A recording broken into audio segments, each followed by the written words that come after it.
ಹೌದು, ದರ್ಶನ್ ಅವರ ಬಂಧನ ಆಗಿದೆ ಅನ್ನುವಂಥದ್ದು ಬಹಳ ಖಚಿತ ಆಗಿದೆ. ಅವ್ರ ಪರ ವಕೀಲರು ಬಂದು ಕೇವಲ ವಿಚಾರಣೆಗಷ್ಟೇ ಕೂರಿಸ್ಕೊಂಡಿದ್ದಾರೆ. ಇದೇನೇ ಹೇಳಿದ್ರು ಕೂಡ ಅವ್ರ ಬಂಧನ ಆಗಿದೆ ಅನ್ನುವಂಥದ್ದು ಅಷ್ಟೇ ಸ್ಪಷ್ಟ. ಅನ್ನಪೂರ್ಣೇಶ್ವರಿ ನಗರ ಠಾಣೆಯಲ್ಲಿ ನಟ ದರ್ಶನ್ರ ವಿಚಾರಣೆ ಇದೀಗ ಮುಂದುವರಿತಾ ಇದೆ. ಘಟನೆ ವೇಳೆ ನಾನು ಸ್ಥಳದಲ್ಲಿ ಇರಲೇ ಇಲ್ಲ ಅಂತ ದರ್ಶನ್ ಹೇಳ್ತಾ ಇದ್ದಾರೆ ಅನ್ನುವಂಥದ್ದು ಗೊತ್ತಾಗ್ತಾ ಇದೆ. ಆದ್ರೆ ಘಟನೆ ವೇಳೆ ದರ್ಶನ್ ಇದ್ರು ಅಂತ ಉಳಿದ ಆರೋಪಿಗಳು ಹೇಳ್ತಾ ಇದ್ದಾರೆ. ಕೊಲೆ ಮಾಡಿರೋದಾಗಿ ಸದ್ಯ ಆರೋಪಿಗಳು ಕೂಡ ತಪ್ಪೊಪ್ಕೊಂಡಿದ್ದಾರೆ.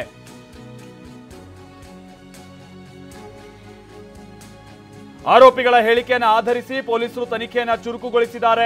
ಅನ್ನಪೂರ್ಣೇಶ್ವರಿ ನಗರ ಠಾಣೆಯಲ್ಲಿ ನಟ ದರ್ಶನ್ರ ವಿಚಾರಣೆ ಸಂದರ್ಭದಲ್ಲಿ ಹಿಂಗೆಲ್ಲ ಆಗ್ತಾ ಇದೆ. ಇಲ್ಲಿ ವಿಷಯ ಏನಾಗಿರೋದು ಗೊತ್ತಾ? ಯಾವಾಗ ಇವರು ಕೆಲವರು ಅಪ್ರೂವರ್ ರೀತಿಯಾಗಿ ಬಂದು ಒಪ್ಕೊಂಡ್ರಲ್ಲ, ಇದು ಯಾವುದೋ ಒಂದು ಹಣಕಾಸಿನ ವಿಚಾರ, ಕೊಲೆ ಮಾಡದೆ ಮತ್ತೊಂದು ಅಂತ, ಅವತ್ತು ಕೂಡ ಒಬ್ರು ಹೇಳಿರೋದಕ್ಕೂ ಮತ್ತೊಬ್ರು ಹೇಳಿರೋದಕ್ಕೂ ಬಹಳ ವ್ಯತ್ಯಾಸ ಕಂಡು ಬರ್ತಾ ಇತ್ತು. ಹಂಗಾಗಿ ಇದು ಪ್ರಕರಣ ದರ್ಶನ್ ಅವರ ಬುಡ ತನಕ ಬರೋದಕ್ಕೆ ಕಾರಣ ಆಯ್ತು.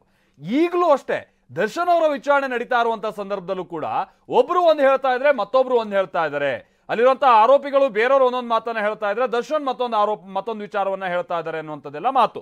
ಈ ಕಾರಣಕ್ಕಾಗಿನೇ ದರ್ಶನ್ ಅವರು ಇಲ್ಲಿ ಬಹಳ ಸುಲಭವಾಗಿ ಈ ಪ್ರಕರಣದಲ್ಲಿ ಏನೋ ಒಂದು ಆಗಿದೆ ಅನ್ನುವಂಥ ಗುಮಾನಿ ಹುಟ್ಟೋದಕ್ಕೆ ಕಾರಣ ಆಗೋಷ್ಟು ಮಟ್ಟಿಗೆ ಸಿಕ್ಕಾಕೊಳ್ತಿದ್ದಾರೆ ಅನ್ನುವಂಥ ಸಂಗತಿ. ಬೆಳಗ್ಗೆ 10 ಗಂಟೆಯಿಂದ ನಟ ದರ್ಶನ್ ಅವರ ವಿಚಾರಣೆ ನಡೀತಾ ಇದೆ. ಪೊಲೀಸರ ಪ್ರಶ್ನೆಗೆ ಉತ್ತರವನ್ನ ನೀಡ್ತಿದ್ದಾರೆ ನಟ ದರ್ಶನ್. ನನ್ನ ಜೊತೆಗಿದ್ದಂಥವ್ರು ಹಲ್ಲೆ ಮಾಡಿದ್ದಾರೆ, ನಾನಲ್ಲ, ನನ್ನ ಜೊತೆಗಿದ್ದಂಥವ್ರು ಹಲ್ಲೆ ಮಾಡಿದ್ದಾರೆ, ನಾನು ಬುದ್ಧಿವಾದ ಹೇಳಿ ಬಂದಿದ್ದೆ ಅಂತ ನಟ ದರ್ಶನ್ ಹೇಳ್ತಿದ್ದಾರೆ. ಮೊದಲಿಗೆ ಒಂದಂತಲ್ಲಿ ಅಲ್ಲಿ ಇರ್ಲೇ ಇಲ್ಲ ಅನ್ನುವಂಥ ರೀತಿಯಾಗಿ ಪುಕಾರ್ಗಳಿತ್ತು. ಬಟ್ ಇಲ್ಲ, ರೇಣುಕಾ ಸ್ವಾಮಿ ಕೊಲೆ ಆದಾಗ ನಾನು ಅಲ್ಲಿ ಇರ್ಲಿಲ್ಲ, ಬಟ್ ನಾನು ಅಲ್ಲಿ ಹೋಗಿದ್ದೆ, ನಾನು ಬುದ್ಧಿವಾದ ಹೇಳಿ ಬಂದಿದ್ದೆ ಅನ್ನುವಂಥದ್ದನ್ನ ದರ್ಶನ್ ಹೇಳ್ತಾ ಇದ್ದಾರೆ. ಆದ್ರೆ ತನಿಖೆಯ ಸಂದರ್ಭದಲ್ಲಿ ದರ್ಶನ್ ಅವ್ರು ಇದ್ರು ಅನ್ನುವಂಥದ್ದು ಮಾಹಿತಿ ಸಿಗ್ತಾ ಇದೆ ಪೊಲೀಸರಿಗೆ. ದರ್ಶನ್ ಇದ್ದಿದ್ದಾಗಿ ಬಂಧಿತ ಆರೋಪಿಗಳು ಕೂಡ ಹೇಳಿಕೆಯನ್ನ ಕೊಡ್ತಾ ಇದ್ದಾರೆ. ಇದು ದರ್ಶನ್ ಅವರಿಗೆ ಬಹಳ ಕಂಟಕ ತರಬಹುದಂತ ಸಾಧ್ಯತೆ ಇದೆ.